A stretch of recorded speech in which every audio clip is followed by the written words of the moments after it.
Good morning. Good morning, everyone, and welcome to this day with Quimper Unitarian Universalist Fellowship. And speaking of this day, if you look on your programs, you'll notice that the date is 00. I just thought in case you were wondering. We rolled it all back. We're starting from the beginning.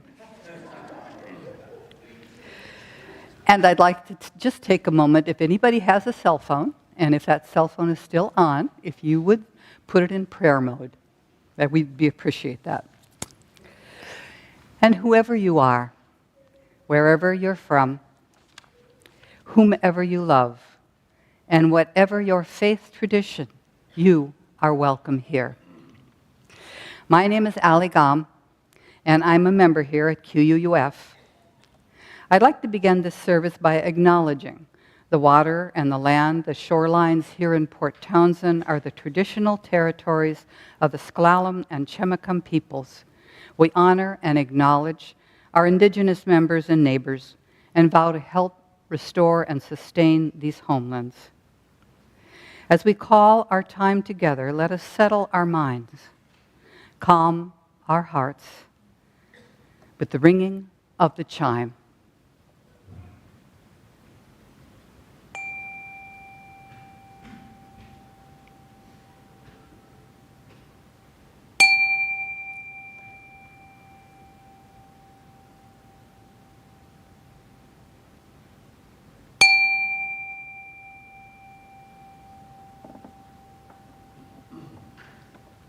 It's good to be together. I'd like to welcome Doug Rodgers, who will lead us in our prelude call to community. Please rise in body or spirit.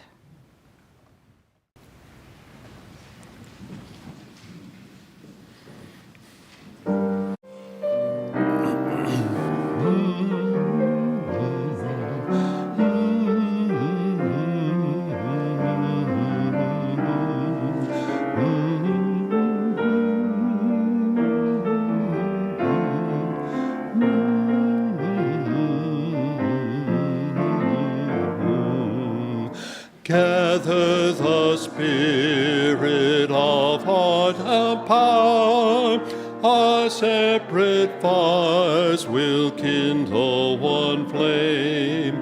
Witness the mystery of this hour, our trials in this light appear all the same. Gather in peace, gather in thanks, gather in sympathy now and then, gather in hope, compassion and strength, gather to celebrate once again. Gather the spirit of heart and mind, seeds for the sowing are laid in store, nurtured in love and conscience refined, with body and spirit united once more. Gather in peace, gather in thanks, gather in sympathy now and then, gather in hope, compassion and strength, gather to celebrate once again. Gather the spirit growing in all, drawn by the moon and fed by the sun, winter to spring and summer to fall, the chorus of life resounding as one. Gather in peace, gather in thanks, gather in sympathy now and then, gather in hope, compassion and strength, gather to celebrate once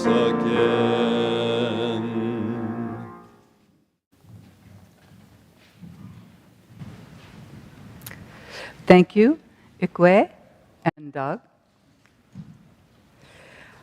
Please join me now in our chalice lighting words. They were written by Julianne Lepp. We seek our place in the world and the answers to our heart's deep questions. As we seek, may our hearts be open to unexpected answers. May the light of our chalice remind us that this is a community of warmth and wisdom and welcome of multiple truths.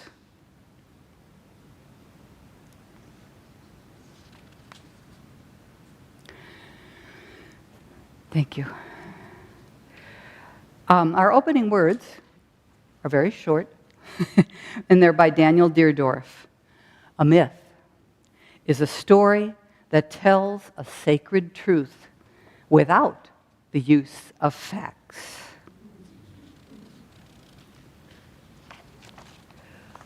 So we're going to do our responsive reading. Okay. By Elizabeth Stevens. Okay, great. We give thanks for your presence among us. You make examples of courage and perseverance. We give thanks for the stories you have collected through the years. We give thanks for the many tasks you have undertaken for the betterment of others.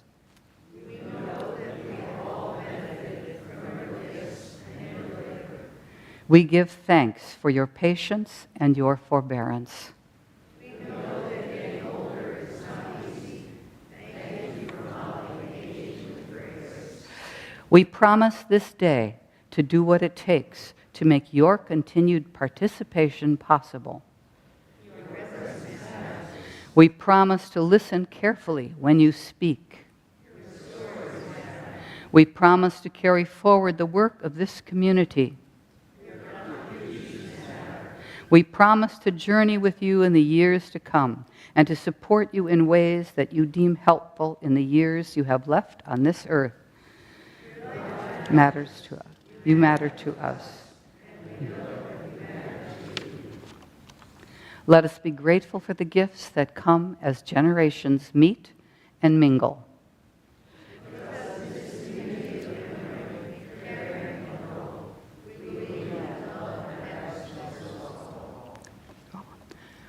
Thank you.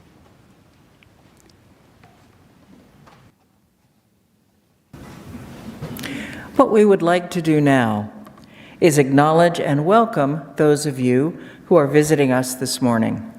If you are online with us, you are invited to say hello in the comment section and tell us your name and where you're from. If you are attending in person, please rise or raise your hand so that we may welcome you. Okay, welcome all. We are glad you're with us today. We will now receive the offering, which today goes to support QUUF, our building, staff, and programs. If you would like to donate to our programs, we have options. The ushers will come among those of you here in person and receive the offering. You can text the amount you'd like to give to the number now showing on your screen if you are online. You can go to our website, QUUF.org, and click on the Giving link, or simply mail a check to QUUF, and please remember to put offering in the memo line. We will now gratefully receive your offering as we listen to Ikue playing Robert Schumann's Reverie.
We have two announcements this morning.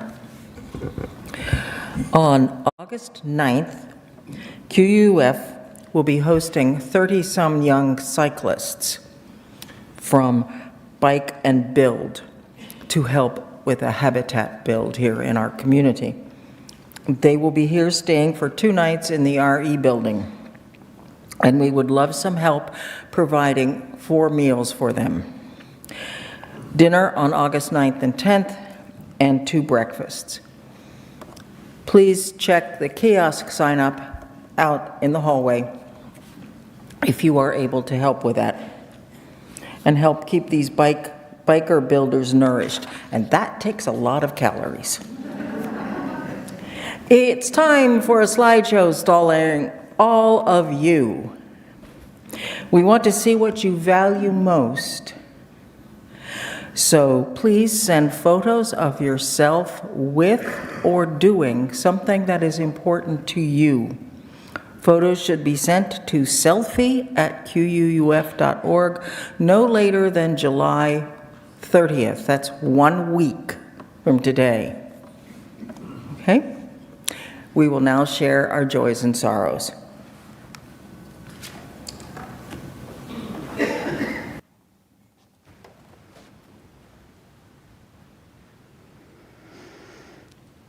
We will now share our joys and sorrows, recognizing that our personal joys and sorrows are only a fragment of the joys and sorrows of the larger community of life. And thus, we place this first stone, thinking in particular of all those suffering worldwide on land, air, or water who are suffering as a result of the devastating floods, fires, and excessive heat resulting from changes to our Earth's climate. And that's it? Okay. All right. We hold all of our joys and sorrows as a community together, taking this time to recognize the things that we are carrying on in our hearts. And so we place the final stone, thinking of such joys and sorrows among us that are unexpressed. I invite you now into a moment of silence.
Thank you, Ikue.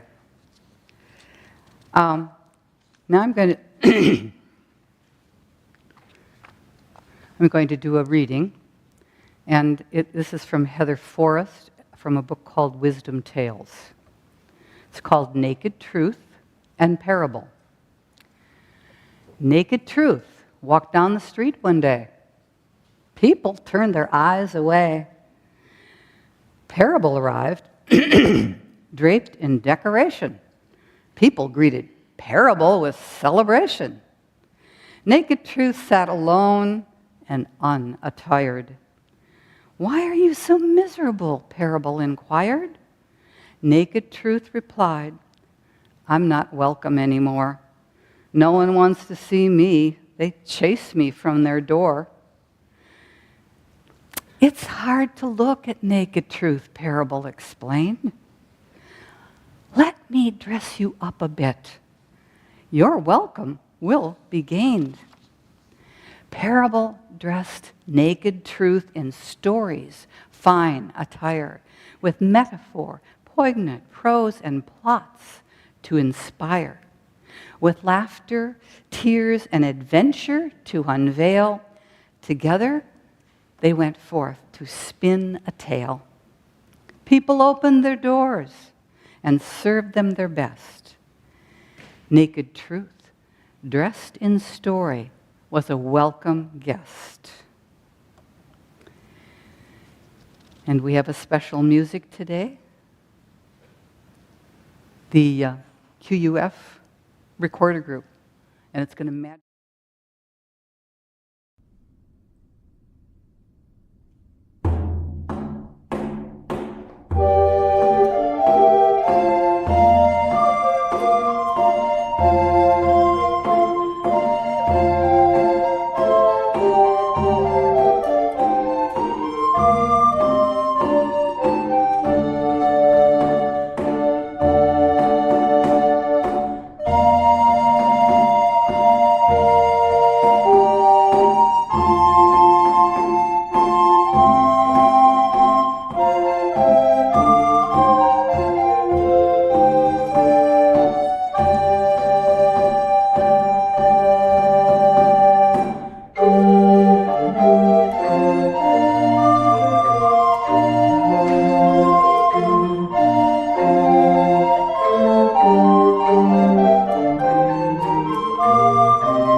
Aly Galm, our speaker this morning, has walked a few paths in life. Mom, massage therapist, fiber artist, poet, storyteller. She's been telling stories professionally for over 30 years, mostly in North America. She's been a UU since the 80s and especially appreciates the diversity and inclusivity of the coffee hour. Since Aly is enchanted with words and fabric and the universe, she loves the creative crafting of beauty and wisdom that humans can express. She is inspired by the integrity and beauty of nature and the creativity and compassion of people. And now Aly will tell you several stories.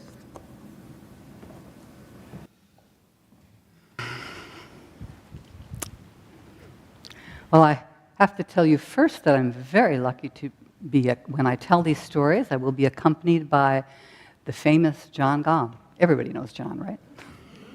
You will. You will. So I am here. I am a storyteller, and I'm here to tell you stories. Would you like to hear some stories? Oh, good. That's a good thing, because that's all I've got. And the very first story I'd like to tell you is about the woodsman and the visitor. Now, this story takes place not too far from here. I mean, a little farther up north, maybe a little further east. And it's in the woods, and there's a village right next to this very special woods. And this woodsman, he has lived in this woods for years and years. He knows all the trees, the plants, the animals, the insects, and he just loves what he does. He's next to the village, and he knows when someone needs firewood. He knows when someone is building a new house. He knows when someone wants to build some furniture. And he helps to take care of not only his needs, the needs of the forest, but the needs of the village. And one day, he also had this lovely, lovely granddaughter. And his granddaughter came over, and she always enjoyed being with him. They had a very special relationship, a really good bond. And sometimes she would go and clean up his house and tidy everything. Sometimes they go walk in the woods together, and he would show her the trees and what he was doing that day, and how special the forest was, and how to keep it from being in a serious situation, help it stay healthy. She loved it. Well, this very day, she was in the cabin, and she was tidying things up, when there came a knock at the door.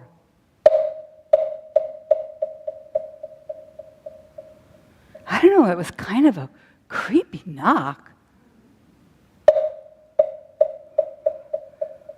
But she went to the door, and she opened it. And there was someone in a hoodie.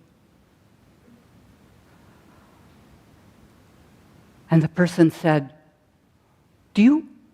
is your grandfather home?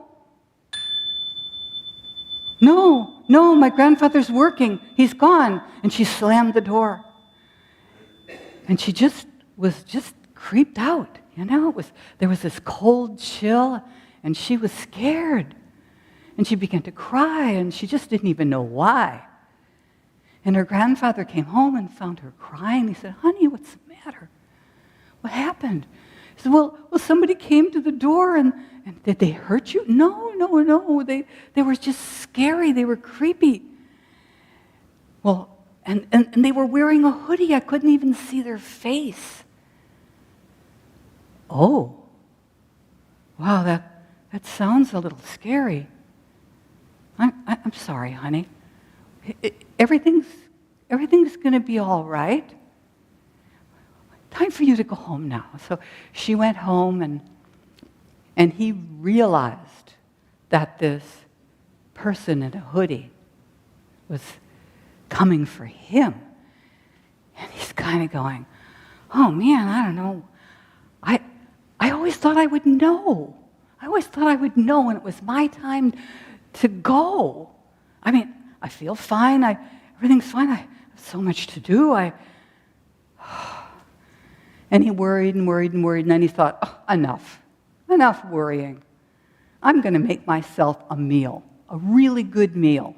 So he got out a piece of venison that someone had gifted him with. And he had the vegetables and carrots and chopped everything up and put some herbs in, and he made a lovely stew. Oh, can you smell that? And he thought, bread, fresh baked bread. So he rolled some dough together and he made a little loaf and put that in the oven, and fresh bread, yes. And he took it out of the oven, set it down, and then a knock came at the door.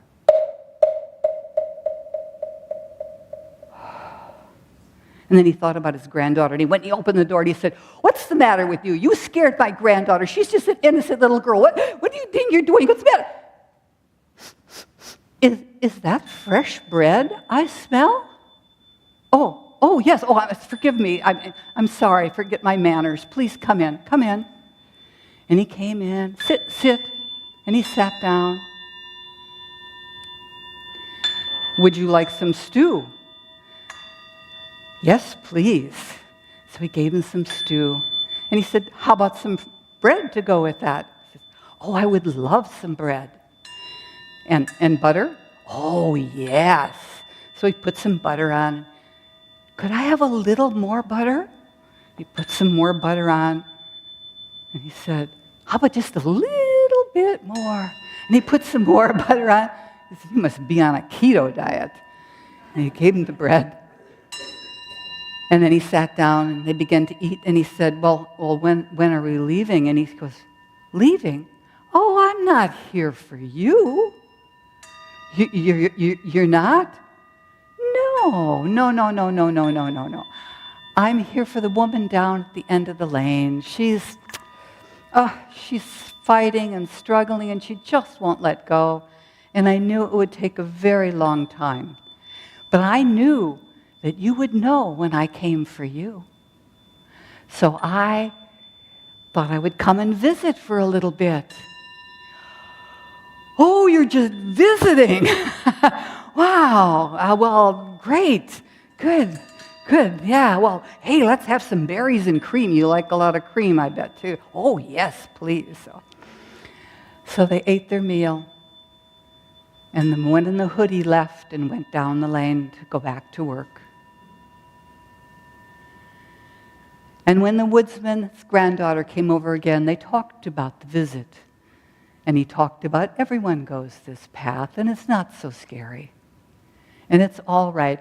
And then as she listened to everything he said about the visit, she put in her mind that she was going to keep a lot of butter on hand, just in case.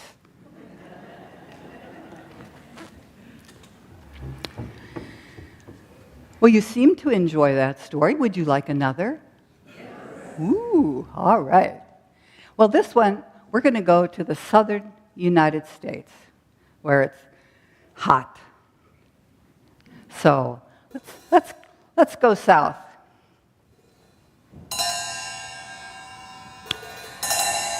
Now, this story took place a long time ago in the deep south. And there was a little girl. Her name was Flossie McFinley. And Flossie was down at the creek. She was playing with her little corn dolly. And all of a sudden she hears Big Mama's voice. Flossie! Flossie! Flossie! And she ran back up to the big house. Yes, Big Mama. She said, Flossie, I want you to take these here eggs and I want you to take them over to Miss Viola's. She said, Miss Viola's? don't she got some chickens herself? She said, well, yes, she does, but them chickens been scared by a fox. They're so scared right now they won't even lay a stone. Oh, that's scary. A fox. I don't think I never saw a fox. What's a fox like, Big Mama? Well, a fox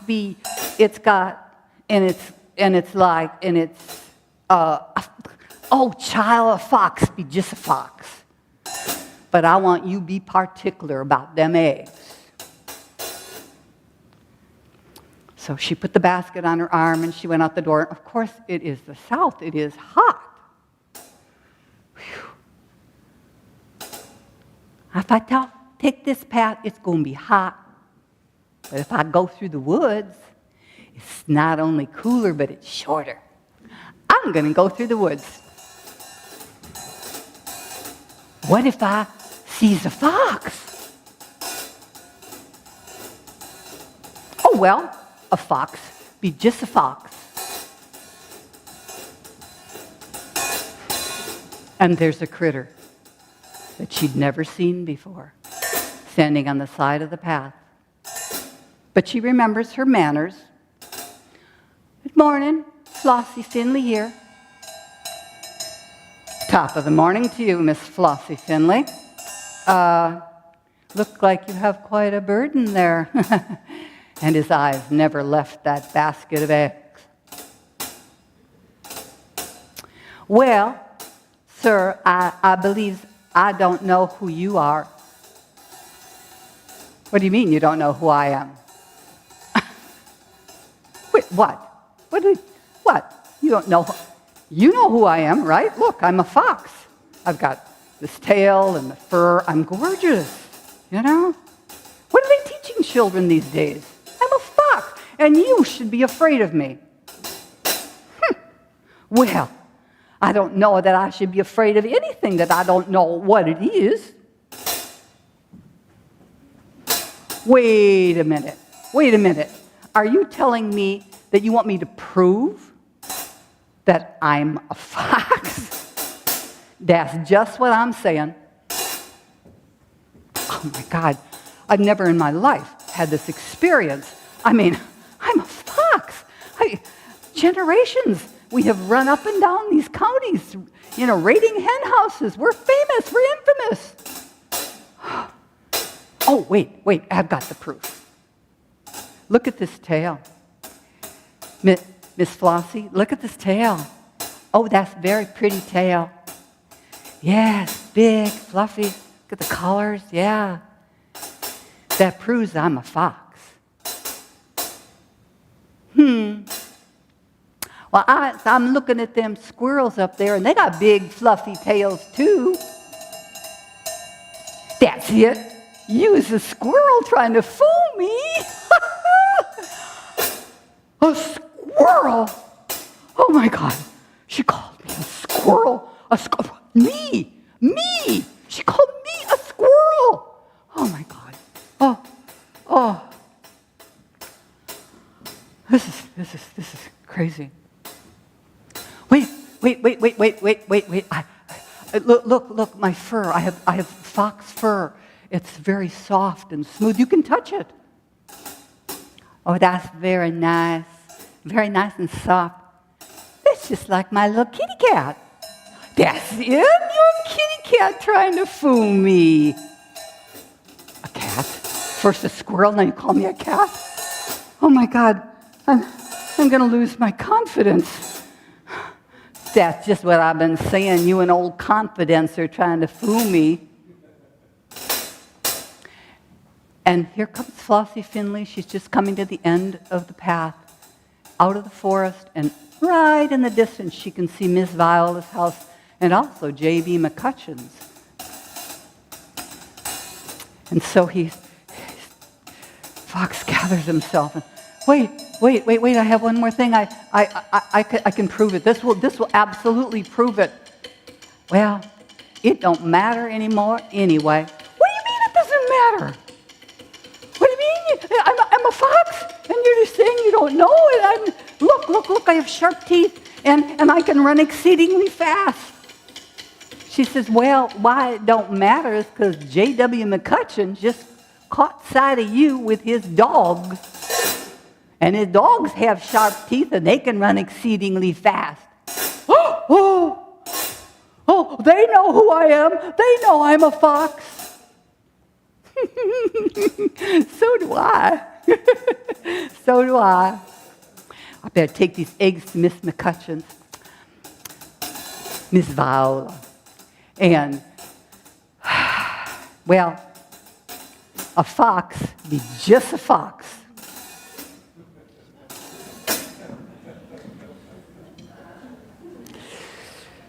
So you think you're ready for one more story? Yes. Oh, good. Oh, good. Well, this one takes us out into the universe. And I bet there are people in here who believe that all of this began with the Big Bang. I've got the real story. I'm going to tell you the truth. And I would ask you to remember when you're listening that you may hear a word or a phrase, and to hold on to that phrase, because that phrase unlocks a truth inside of you. And I think we'll go off into the universe. And we're going to tell this is a Sufi creation story.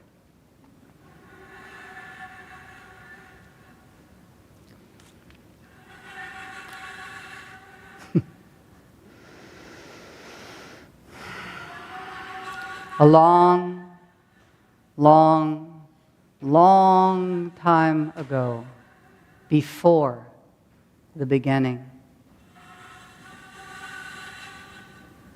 there was a great, gray, grand void. There was no night, no day, no up, no down, no in, no out. Just the eternal void.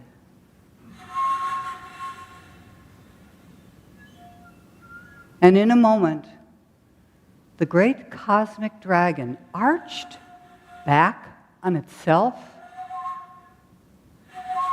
and grabbed its tail in its mouth. And Creator saw that and began to laugh. Oh, that's funny! Did you see that? An in and an out? Oh, that's great! As Creator laughed, and the laughter rippled throughout the void, darkness separated from light, up from down, in from out. And the stars began to form, and the planets began to roll and turn and change. And earth began to roll and fill with water, and mountains, and fishes, and trees, and insects, and everything imaginable. All of the critters there could be. There were deserts, there was wetlands, there was everything. It was amazing. It was very pretty. The Creator looked and said, wow, that's nice. I like that. Yeah, it's good. I like it. It's good. Needs something. Don't you think so? Yeah, it needs something. Something's missing. And so Creator took clay and made people. Made little short ones, little round ones, tall, skinny ones, all different colors and different kinds of hair. It was great, great variety. Put them all over the world at different places.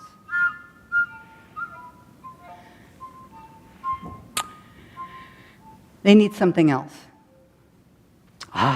Okay. So he called over souls.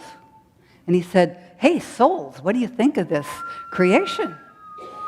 And they looked and they said, oh, it's pretty. I like the blue-green. Nice. Yeah. What is that? Is that an aardvark? What? Whose idea was that? Oh, giraffes. I like the giraffes. Yeah. And he said, well, what about those beings over there? Oh, those. Yeah. They're interesting. Yeah. What about them? I want you souls to get into those bodies. Really? They're so lumpy. And we have free will, right? And off they flew. Creator sat in divine silence.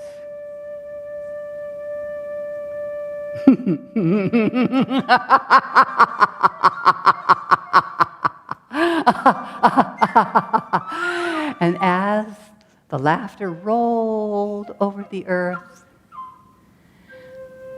one person took the other's hand, and then another, and they began to move in great wheeling circles, and they danced, and they sang, and they told each other stories, and most of all, they laughed. And very soon, the souls came back and said, what's going on down there? There's only one way for you souls to find out, and that's for you to get into those bodies. And so slowly, at first, they got into the bodies, and then faster and faster and faster until everyone had a soul.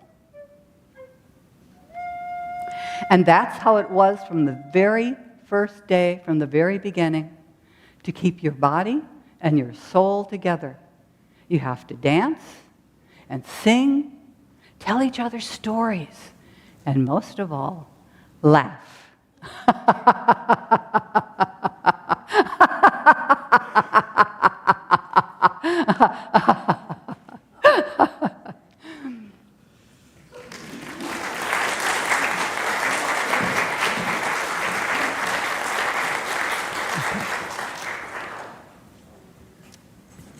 What do we do now?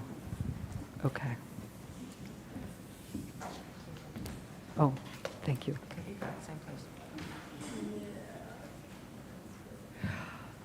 And I just want to remind you of a saying from Anne Lamont.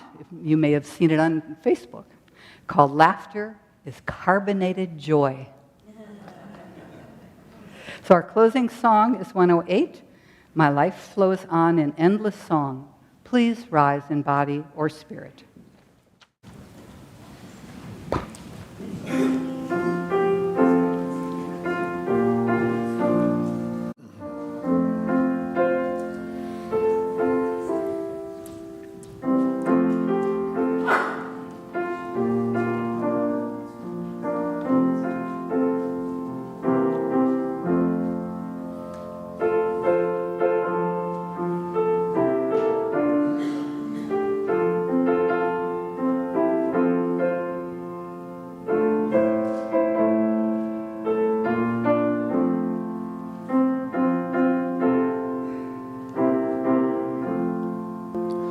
My life flows on in endless song above its lamentation. I hear the reels afar of him that hails a new creation. Through all the tumult and the strife, I hear the music ringing. It sounds an echo in my soul. How can I keep from singing? What though the tempest round me roars? I know the truth it liveth. What though the darkness round me close, songs in the night it giveth. No storm can shake my inmost calm, while to that rock I'm clinging, since love prevails in heaven and earth. How can I keep from singing?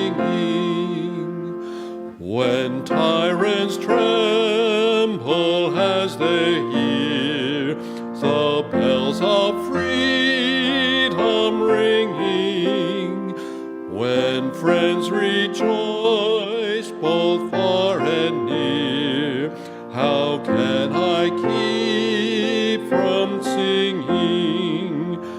To prisons hell and dungeon vile, our thoughts to them are winging, when friends by shame are undefiled, how can I keep from singing?